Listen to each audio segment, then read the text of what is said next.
setting up a hospital at home program for an aging relative right now, I mean, you would probably focus entirely on the gadgets. Oh, absolutely. Right. You're looking at continuous remote monitoring devices, telehealth screens, maybe those automated medication It's alerts. a whole tech setup. Exactly. You want the absolute best technology money can buy to build this impenetrable safety net around them. But what if the most critical factor determining whether they actually survive, whether they ever truly recover, isn't being measured by a machine at all? It's the invisible variable, the exact thing that completely derails all of those perfectly engineered clinical plans. Welcome to today's deep dive. We are unpacking a really, honestly, incredibly fascinating set of sources today from an organization called the Golden Life Community. Yeah. And they focus on a framework they call emotional technology. And I have to be entirely honest with you and the listener right off the bat here. Uh-oh, here it comes. Yeah. Looking at this material, I am coming into this discussion with my very skeptical, totally data-driven healthcare executive hat bolted firmly to my head. Which I wouldn't expect anything less. I mean, it's the exact lens most of the healthcare industry looks through, right? Because from where I sit, if you look at the clinical infrastructure we have today, it is a marvel of modern engineering. It is impressive, sure. It's incredible. We have predictive analytics that can spot a systemic infection, like hours before a fever even spikes. We have these acute care at home models that essentially bring the intensive care unit directly into your living room. Right. We're monitoring oxygen, heart rate, sleep quality. It is highly sophisticated, and frankly, I view it as largely sufficient. But you're looking at these exact same sources through the lens of a patient advocate, and you are arguing that there is a massive gaping hole in this billion-dollar system. A catastrophic hole, actually. Because, when we look deeply at the framework of emotional technology, the core thesis, the sources present, is basically this. Clinical infrastructure is phenomenal at keeping a biological body alive. Right. But it does absolutely nothing to give a woman a reason to wake up in the morning. Okay. And without that reason, without that internal fire, the clinical infrastructure eventually just fails. Mental strength has to precede clinical compliance. Okay, let's test that logic. Let's look at this missing layer. Because from my perspective as a systems executive, the clinical layer outlined in our sources is undeniably successful. On paper. On paper and in practice. I mean, I can sit in a digital command center downtown and read a patient's oxygen saturation level at 3:00 a.m. Yeah. I know exactly what their cardiac rhythm is doing. To use an analogy, we've basically built a state-of-the-art impenetrable security system around the patient. Yeah. We know exactly what is happening inside the house at all times. That is a perfect analogy, actually. Mm-hmm. The system, quote unquote, watches what happens, as the source material explicitly points out. Right. But a security system doesn't make a home worth living in. Whoa. It just monitors the perimeter, right? Spots the intruder. What's fascinating here is when we look at the gap identified in these sources, the most common reason these home care admissions fail. You mean readmissions to the hospital? Exactly. The reason a patient ends up being loaded into an ambulance and taken right back to the hospital ward, it's rarely a sudden, unpredictable biological crash. See, that goes against every predictive model I have on my dashboard. I know it does. If they readmit, the medical coding tells me their COPD flared up or their congestive heart failure worsened. The chart says biology failed. The chart records the result, but the sources argue it misses the catalyst. The catalyst. Yeah. The readmission isn't driven by the biology failing first. It's driven by a loss of will. It's the silent deterioration of a patient who simply stopped trying. Or, and this is crucial, it's driven by caregiver burnout.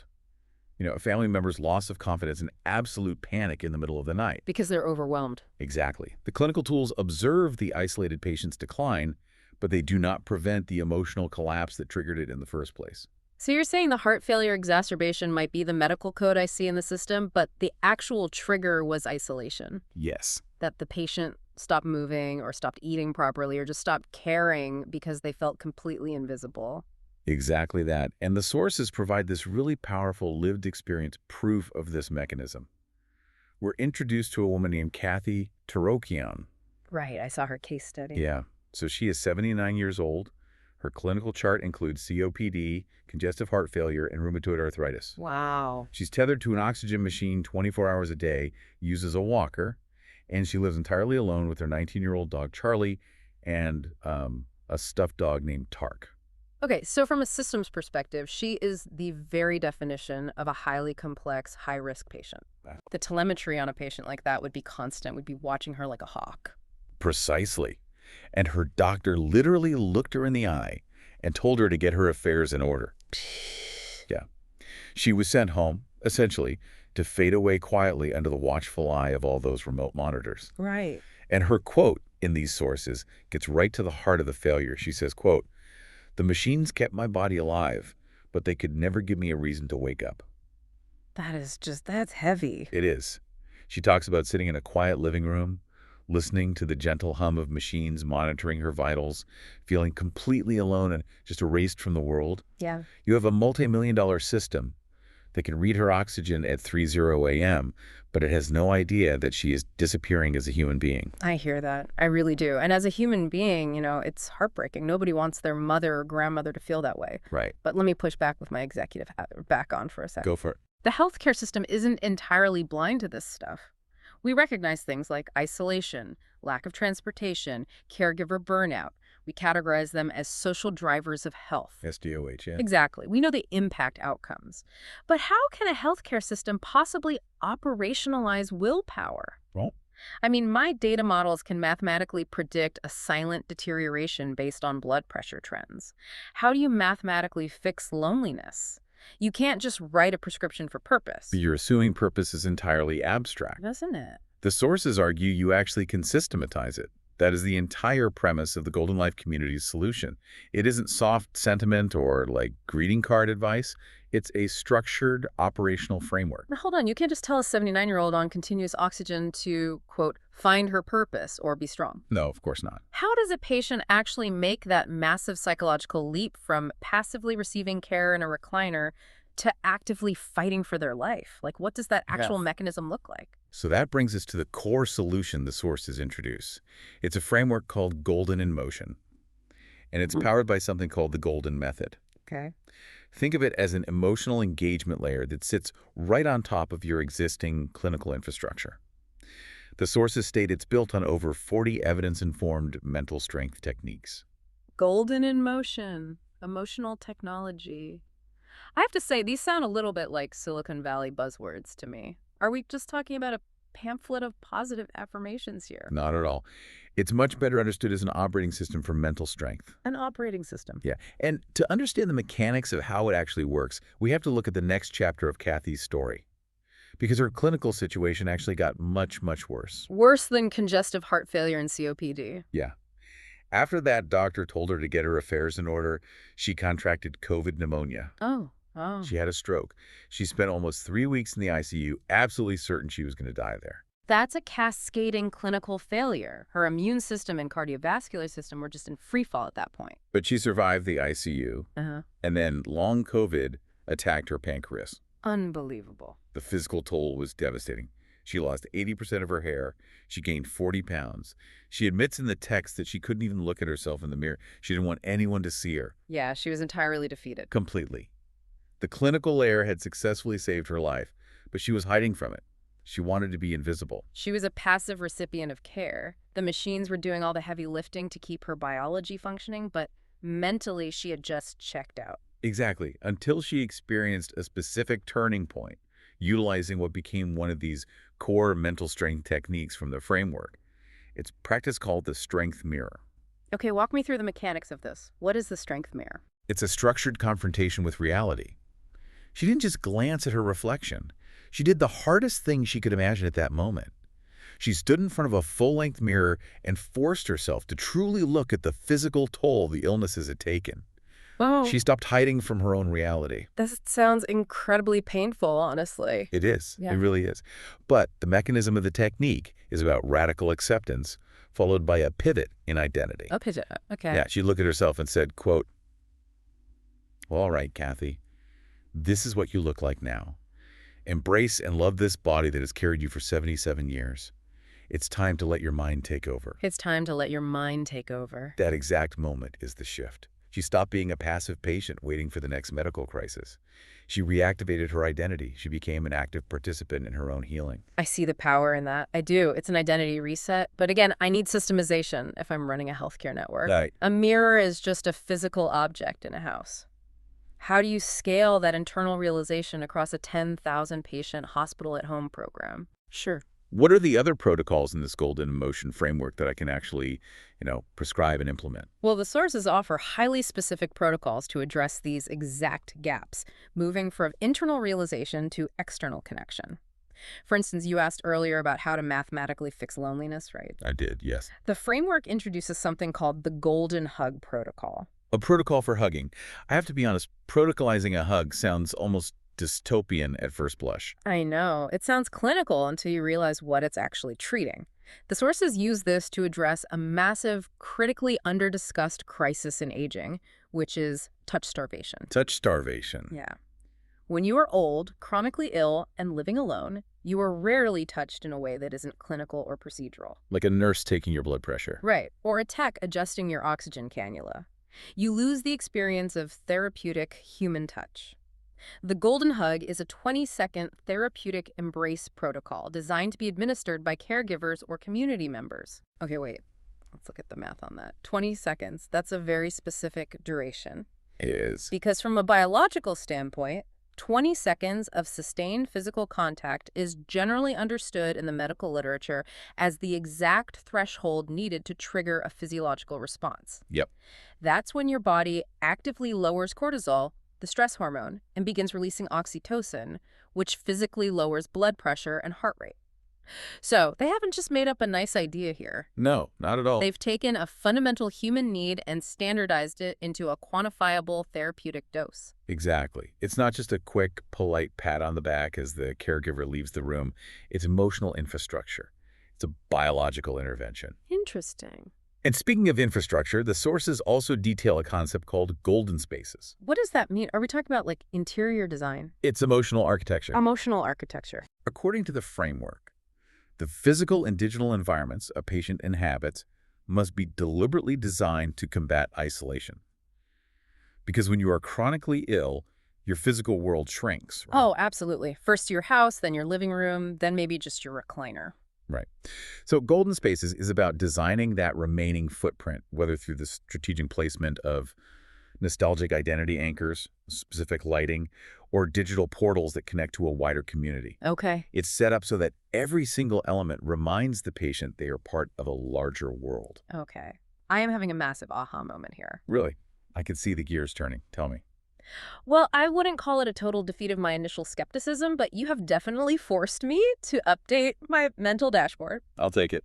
As an executive, I've historically viewed things like patient happiness or connection as soft benefits. Nice to have, good for the marketing brochure, but not my core operational metric, But if you systematize purpose and connection, if a 20-second hug physically lowers blood pressure, this is a hard ROI business case. Let's follow that logic.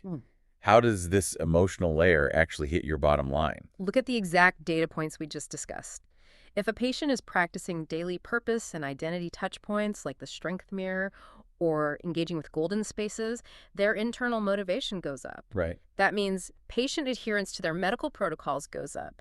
They actually take the medications my machines are dispensing because they want to get better, not just because an alarm beeped at them. And what about the impact on the caregivers? We mentioned them earlier. That's the biggest mathematical realization for me right now. We agreed earlier that a major failure point in home care is the caregiver panicking at 2.0 a.m. because they feel overwhelmed and alone. Yeah. If we provide those caregivers with emotional stabilization tools, if they feel supported by this golden emotion layer and are trained in things like the hug protocol their confidence holds. They don't panic. Exactly. They don't panic. And if they don't panic, they don't call 911 unnecessarily. Preventable 2.00 a.m. emergency department transfers go down. Avoidable readmission metrics drop. You are seeing exactly what the sources argue. They explicitly state, quote, emotional engagement is not a soft benefit. It is a hard ROI driver. Wow. It reduces caregiver dropout rates. It reduces the risk of silent deterioration that stems from unaddressed isolation. You simply cannot have a successful long-term clinical outcome if the patient is given up and the caregiver is terrified. I concede the point. I really do. You have successfully translated this emotional layer into my data dashboard respects. Mission accomplished. Mental strength drives clinical compliance. The business case is solid. But here's where my executive roadmap kind of ends and where I need your advocate perspective to guide us. Sure. Once a patient is compliant, once they are biologically stable at home, once the caregivers are calm and the readmission risk is mitigated, what is the ultimate end game here? Are we just trying to keep them sitting comfortably in that living room indefinitely? And this is exactly where the framework makes its most profound pivot. Because the goal of aging in place shouldn't just be, quote-unquote, not dying.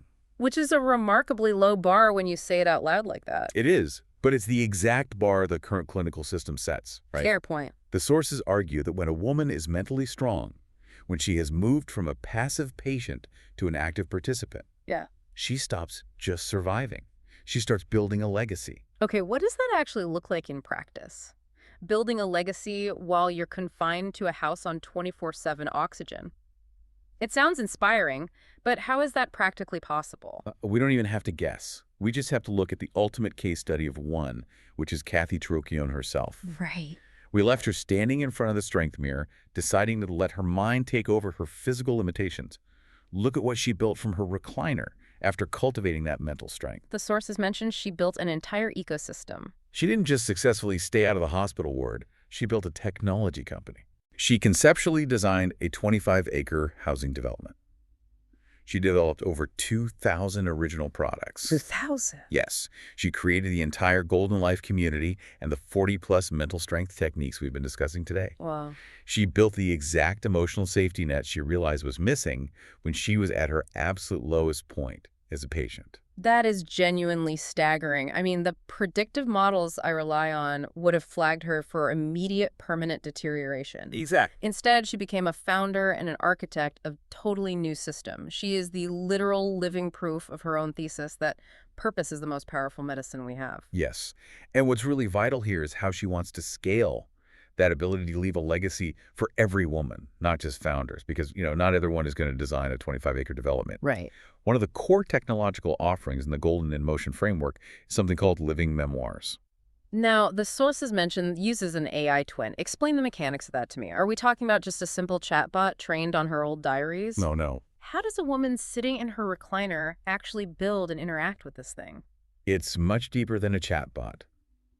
The system uses AI to capture the nuances of a woman's identity. It ingests her voice patterns, her specific stories, her colloquialisms, her memories, and her values. Okay. And it synthesizes all of that to create an interactive digital persona. It allows her family to interact with her wisdom, ask her questions, and hear her stories told in her own voice, even when she is resting, or eventually after she has passed. Think about what the process of building that does for the patient sitting in that quiet living room. Exactly. What do you see it doing? I mean, it proves to her that her story still matters. It gives her a daily, tangible project that validates her existence. Yes. She isn't just a biological organism waiting for the clock to run out while machines beep in the background. She is actively preserving her life's wisdom. It changes the entire context of her care. It proves that her story is still being written. And that shift in perspective, it changes everything about how she approaches her illness. I really have to step back and look at how far my perspective has shifted today. It's been a journey. It really has. When we started this deep dive, I truly thought the clinical layer, the remote monitoring, the telehealth, the predictive algorithms was the absolute pinnacle of what care could be. Yeah. But you've shown through these sources that clinical infrastructure merely observes a patient fading away. Right. This emotional engagement layer, Golden in Motion, the hug protocol, the living memoirs, it transforms the entire concept of aging in place into something the sources beautifully call growing in motion. Growing in motion. Right. It fundamentally redefines what we owe to our aging populations, particularly women who have historically felt ignored or invisible in these massive healthcare systems. So, to you listening right now, whether you are a healthcare executive looking at frustrating readmission rates, a caregiver feeling completely overwhelmed and alone in the dark at 2 a.m., or a patient sitting in a living room tethered to a monitor, the takeaway here is to demand this missing emotional layer. The sources give you the exact framework to take to your medical team. You can say, My emotional engagement matters mathematically to my recovery. Yes. I want to know what tools you have for isolation, for purpose, and for caregiver support. Because patients are not just readmission statistics on a dashboard. They are people whose stories are still being written. That is the perfect synthesis of the data and the humanity, and it leads to the core philosophy of this entire framework. Huh. It's the ultimate unifying takeaway that Kathy and the Golden Life community really want you to understand. What's that? When a woman is mentally strong, she heals. When she heals, she shares her story. When she shares her story, she creates her legacy and gives every woman who comes after her a reason to keep going. It completely changes how you look at the gadgets, doesn't it? It really does. The next time you see a remote heart monitor or a medication alert system, don't just ask if the machine is working. Ask if the person attached to it has a reason to wake up tomorrow. And it makes you wonder if technology like an AI twin can eventually perfectly capture a person's stories, their voice, and their emotional wisdom for generations to come. Does aging in place eventually become living forever? Something to think about.